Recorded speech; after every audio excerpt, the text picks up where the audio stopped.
It's swimsuit season and millions of Americans are looking for that summer glow.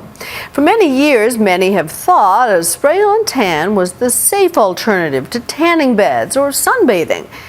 But there could be a hidden danger to faking it. We're pleased to welcome for the first time on this broadcast our ABC News colleague Mark Greenblatt with a Nightline Investigates. It's a booming billion-dollar business, spray tanning. It's how Lindsay, Paris, and countless other stars get their Hollywood glow. On Keeping Up with the Kardashians, Kim brags about her results. You get one every single night. But not orange like that. Long considered the safe alternative to using UV tanning beds or laying out in the sun, some experts say a chemical inside that magical mist may pose a potential health hazard. It's called DHA, and it's what turns your skin brown. It was approved by the FDA back in the 70s, before spray tans existed, but only for external use, that is, rubbed onto the skin as a lotion or a gel. Beyond that, the FDA is clear. DHA should not be inhaled or ingested. But now, of course, it is inhaled on a regular basis by many people. Because as anyone who's ever gotten the popular service knows, it's virtually impossible not to inhale the mist when you get a spray tan. First time when you blow your nose, because you breathe it, it's a little bit brown. It's winding up in your respiratory system, in your nose. Dr. Lynn Goldman was among a group of doctors we had review 10 different lab studies on DHA that we had obtained. One study calls it a potential human health hazard. Another says it can cause DNA damage, which experts say could lead to birth defects. Be very concerned about the potential for lung cancer. It needs further investigation. If I said, "Doctor, should I go tan in a spray tan facility?" My response before would have been, sure, that's a great alternative. After reading these papers, I don't think I can say that anymore. But even the most successful tanning technicians seem to be in the dark when it comes to the potential dangers of DHA. It's super safe. You can drink the solution if you want. And Dante Fitzpatrick doesn't just think it's safe to drink DHA. Whoa! It doesn't taste good, but you can do it. Dante says he's a proud spray tanner to the stars. Lady Gaga, Paula Abdul. And says he's the lead trainer for beach bum tanning salons like this one. Do you offer protection for up your nose and your mouth and your eyes?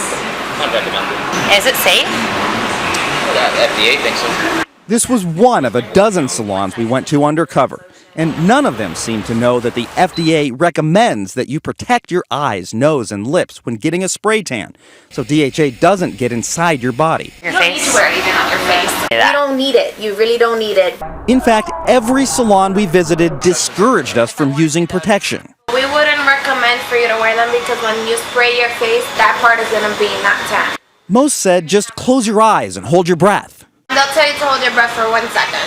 Oh, really? Yeah, and that's it. And online, some salons go further, actually saying you can eat DHA, that it's food grade and approved for ingestion by the FDA. But they're confusing two completely different kinds of DHA, both with the same abbreviated name. One tans your skin, the other a health supplement found in foods like salmon and milk. Food grade DHA, suntan DHA, something completely different. Isn't that misleading to the American public to tell them that something is safe to eat and approved by the FDA when in fact it is not?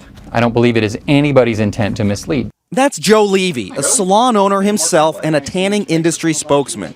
Here he is on his website defending UV tanning. Indoor tanning is a reliable, controlled mechanism for which to make vitamin D while you enjoy your cosmetic tan. Even though tanning beds are widely believed to increase the risk of skin cancer. Dermatology's attacks on us show that they know they're wrong. Today, he's talking about how spray tans are safe. There is, at this point, no understanding that there's any adverse effects.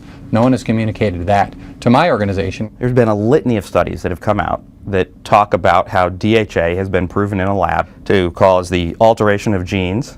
Mark, I haven't seen any of them. You're the head of the education for tanning salons. You haven't heard of any of these studies or looked into them yourself? Mark, no. Bottom line, experts say if you only spray tan once or twice, the risk is probably low. But It's just like anything else. The more you're exposed to it, if it's something that has a potential problem, the greater your risk. The good news is, in response to our questions, there now seems to be a new awareness across the industry about the potential dangers of DHA. Whoa! Even for a believer like Dante. If I came back in here a week, a month, 2 months from now, what will I see? Definitely using goggles and nose plugs. For Nightline, I'm Mark Greenblatt in New York. Because of Mark's reporting, the tanning industry now says they are retraining salon technicians all across the country to follow FDA recommendations. Our thanks to Mark.